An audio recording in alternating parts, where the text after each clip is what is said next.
दोन घाटी, जिसे धान का कटोरा कहा जाता है, इस बार भीषण संकट की गिरफ्त में है। लगातार बारिश और खतरनाक बीमारी ने किसानों की मेहनत पर ऐसा वार किया है कि 80% धान की फसल पूरी तरह बर्बाद हो गई। खेतों में सुनहरी बालियों की जगह अब उजाड़ और मायूसी दिखाई दे रही है। धान की पैदावार पर ही अपना जीवन चलाने वाले किसानों की हालत बद से बदतर हो चुकी है।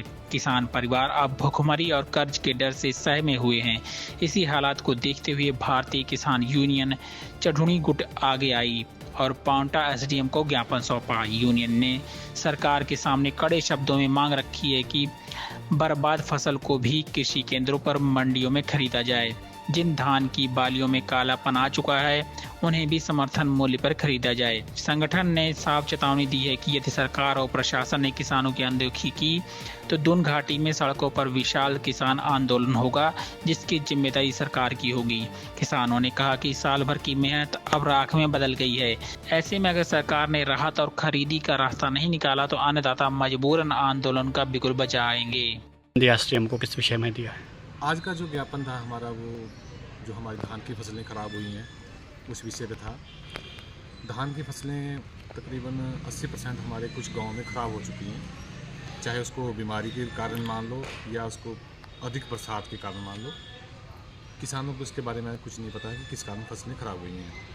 लेकिन जो 20% फसलें किसानों की बची हैं, उसमें भी मौसम का प्रकोप है। कुछ दाना काला है, कुछ फसल में डोडी की बीमारी है। हमारा जो आज का ज्ञापन है सरकार से यही है कि जो ख़राब फसलें हुई हैं उनका जल्द किसानों को मुआवजा दिया जाए, उचित मुआवजा। और जो फसलें बची हैं जिनमें काला दाने की शिकायत है, डोडी की शिकायत है, अनाज मंडी में 3 तारीख से खरीद शुरू होगी, उन फसलों को भी पूरे रेट पर ख़रीदा जाए। किसी भी किसान की फसल को वापस ना भेजा जाए कि आपकी फसल में किसी प्रकार की कोई कमी है, काला दाना है या इसमें डोडी की बीमारी है। किसान पहले ही परेशान है। किसान की जो फसलें हैं वो पहले ही ख़राब हो चुकी हैं, लेकिन जो बची हुई फसल है किसान ये चाहता है कि सरकार उसको उचित रेट पे खरीदे, जो एमएसपी है उस पर खरीदे और सारी फसल को खरीदा जाए और जो ख़राब फसलें हैं उसका उचित मुआवजा दिया जाए और जल्द दिया जाए, क्योंकि आने वाले समय में अगले महीने में अक्टूबर के लास्ट में किसानों ने गेहूँ बोनी है, गेहूँ की फसल की बिजाई होनी है, उससे पहले इसका मुआवजा दिया जाए। अगर नहीं हुआ तो क्या? नहीं हुआ तो किसान भी यही है और भारतीय किसान यूनियन भी यही है। इसके खिलाफ तकड़ा आंदोलन होगा। पहले भी कुछ एरिया में पिछले साल से पहले ओलावृष्टि हुई थी, किसानों की गेहूं की फसल ख़राब हो गई थी, उसका भी मुआवजा नहीं मिला है।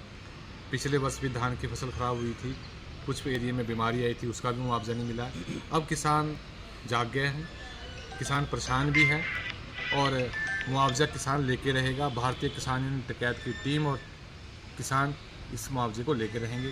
किसान यूनियन किसानों के साथ है।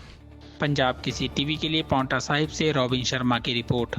हमसे जुड़े रहने के लिए हमारे YouTube चैनल को सब्सक्राइब करें और नई वीडियो की नोटिफिकेशन के लिए बेल आइकॉन को दबाएं। अगर आप ये वीडियो Facebook पर देख रहे हैं तो लाइक जरूर करें और ज्यादा से ज्यादा शेयर करें। इसी तरह के और भी अपडेट्स के लिए फॉलो करें हमारा Instagram पेज himachal.k3।